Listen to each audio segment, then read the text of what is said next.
Ce mardi matin, à quelques pas du village olympique, les prières résonnent dans l'église de Saint-Ouen-le-Vieux, 3 jours avant la cérémonie d'ouverture de Paris 2024. Bonjour à tous, nous sommes réunis au nom du Père et du Fils et du Saint-Esprit. Amen. Dans cette paroisse, des messes seront célébrées pendant toute la durée des Jeux olympiques et paralympiques.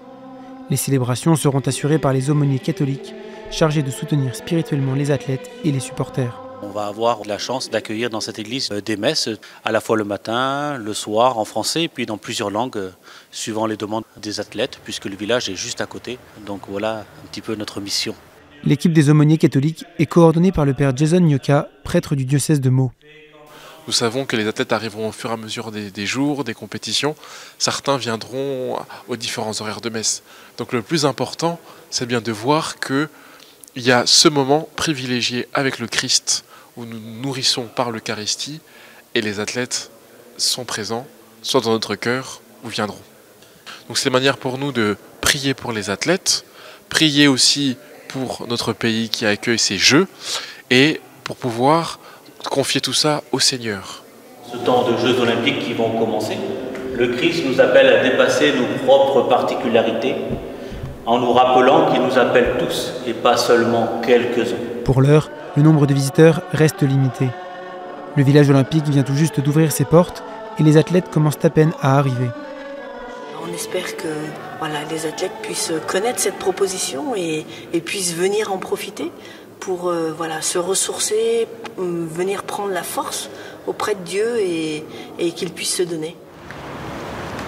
Après la messe, le père Jason et les autres aumôniers se dirigent vers le village olympique où est installée l'aumônerie.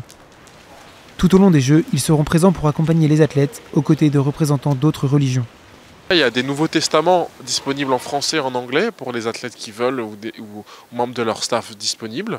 Et puis là, il y a une salle où il y a la croix, il y a la Bible, il y a les icônes qui permettent d'avoir les différentes confessions chrétiennes de représenter.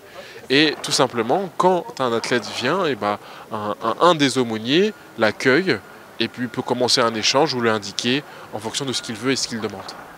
Quelque chose qu'on oublie parfois chez les athlètes, ce sont des êtres humains comme nous autres. Ils ont des besoins humains et spirituels.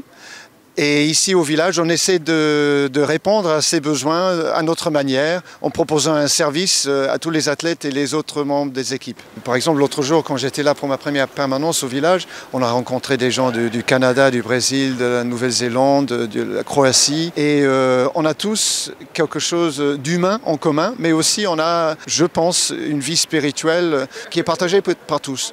C'est quelque chose, je crois, qui nous unit, et le fait de pouvoir voir ça comme on le voit ici, pour moi, ça me donne de l'espérance pour l'avenir du monde, qu'on peut vivre ensemble dans la paix, dans le respect mutuel des autres.